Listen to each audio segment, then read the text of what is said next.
Hello and welcome to N17, writing neutral formulas for ionic compounds. Really, the only way you're going to be able to do this is you have to know your ions. So the ion sheet that was asked to be printed out, you need to start memorizing those, both through practice and assignments, as well as flashcards, whatever you need to do, gotta memorize those ions on top of knowing the periodic table. You will have a periodic table always, but the ion sheet, you're only going to get that obviously when you're doing homework. All right, let's jump into it. So all ionic compounds are electrically neutral. The charges have to balance out, adding up to 0, which means it is neutral. The ratio of the number of cations to the number of anions is not always going to be 1-to-1. It's going to end up being any ratio needed that balances out the total charge. For example, here we have sodium and bromine. Both of them are a +1 -1. They add up to 0. It's a 1-to-1 ratio. However, if we look at calcium and fluoride, calcium is a 2+, fluorine a -1. Notice we have 2 fluorine atoms to balance out the single calcium ion with a 2+ charge. So this is a 1-to-2 ratio, calcium to fluorine. Thirdly, we have aluminum, which is 3+. We have oxygen, which is 2-. So lowest common multiple is going to be 6. So I need 2 aluminum atoms for every 3 oxygen atoms, or oxide ions, to give us a 2-to-3 ratio in order to balance out the charge of a total of a +6 and a total of a -6. Any questions? All right. When we do write our compounds, the subscripts have to be the lowest possible numbers. Meaning, when you write the compound based on balancing the charges, if you can then divide out something by both of them, then you have to do it. Lowest possible combination, also keeping the same ratio. So, for example, notice we have 1 sodium and 1 bromine. That's a 1-to-1 ratio. What we do not want is 2 sodium and 2 bromine. Yes, a 1-to-1 and a 2-to-2 ratio is the exact same thing, but 1-to-1 is the lowest possible combination comparatively. All right, so the steps, what we're going to look at in order to write our ionic compounds. When I ask you to show your work of what you're doing, this is what I'm going to be looking for. And we call this the crossing over method, or you can call it the crisscross method. Either way, you get the same thing. Just like we did with the writing of names, we always did the cation first, followed by the anion. Same thing holds true for writing the formula from a name, cation first, then anion. We're going to write the symbols for each ion with their charges first, so we know what they are. What we're going to do in this crisscrossing method is the superscript, which is the charge of the cation, will become the subscript of the anion, and the superscript, which is the charge of the anion, will become the subscript of the cation. We are not moving the actual charges, the algebraic sign, the positive and negative sign. No, we are just looking at the number, hence absolute value. Once you've done that, we want to reduce the subscripts to lowest possible numbers while maintaining the correct ratio. So most of the time, this is already going to be done for you, and you won't be able to reduce anything. But just in case, it's a good habit to double check every time anyway. Number ones, we never include the digit 1. Not in the charge, not in the subscript. So don't do it. Pretty self-explanatory there. And our last little step, we want to be careful with polyatomic ions. We learned last time that polyatomic ions are ions made up of 2 or more elements that are different.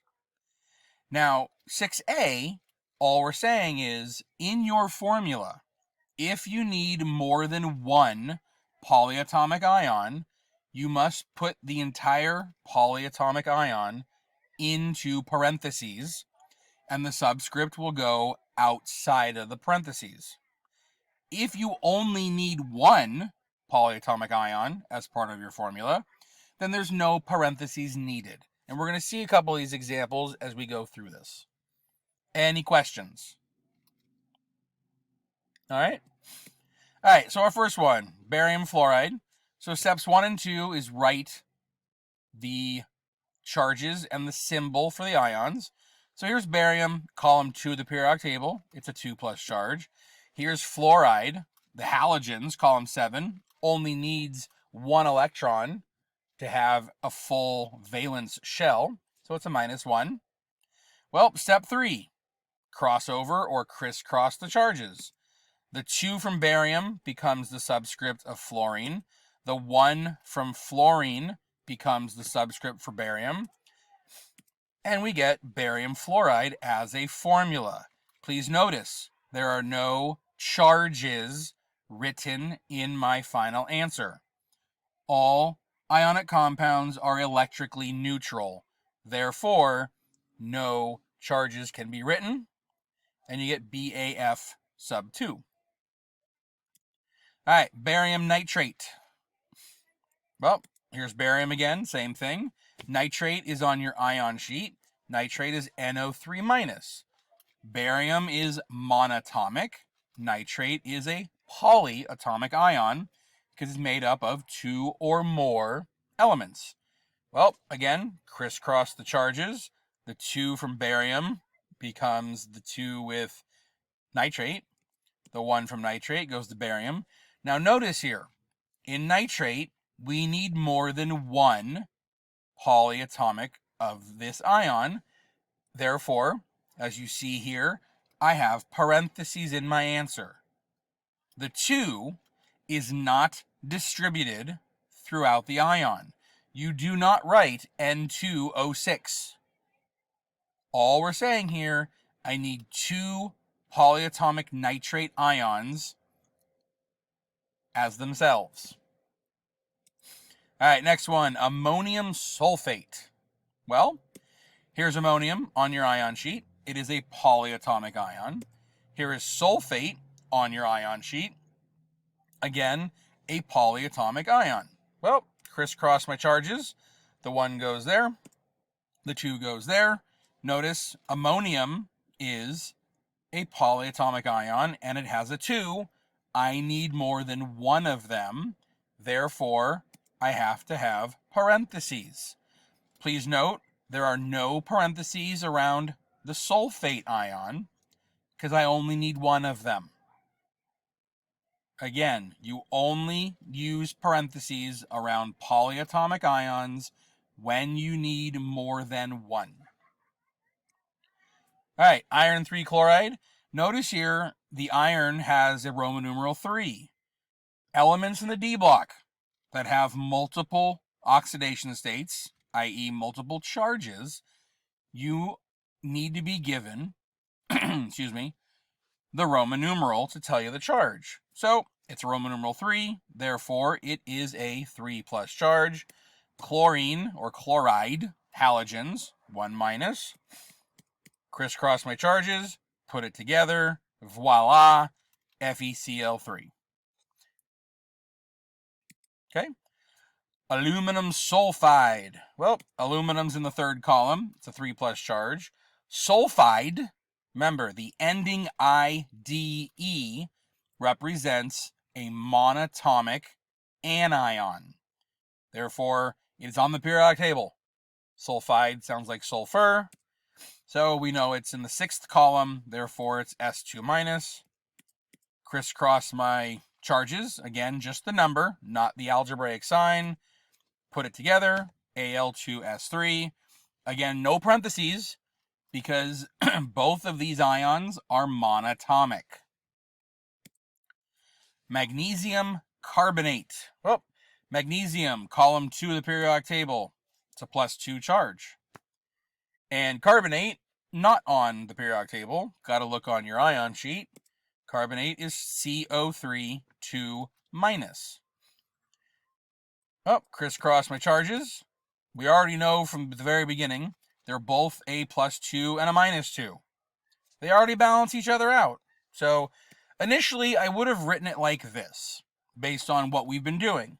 However, we know everything needs to be lowest combination. So Mg2 and carbonate sub 2, I can just reduce those to 1. And here's my actual answer for magnesium carbonate. Notice there are no parentheses in my answer. I only need one of the carbonate polyatomic ion. Zinc hydroxide. Zinc in the D block.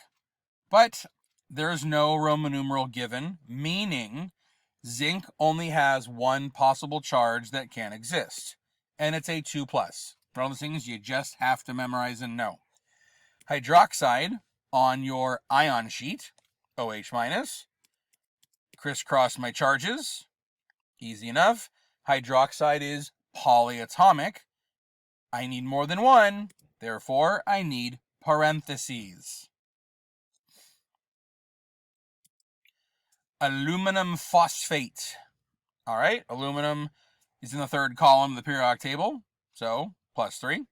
Phosphate is on my ion sheet. I can already see from the very beginning, they're both the exact same charge, but one positive, one negative. So that's going to give me a hint right away. I'm only going to need one of each. But we still go through the process. Crisscross my 3s. Initially, I have this, but we realize, oh, they're both 3. I need lowest combination, so I need to get rid of those 3s.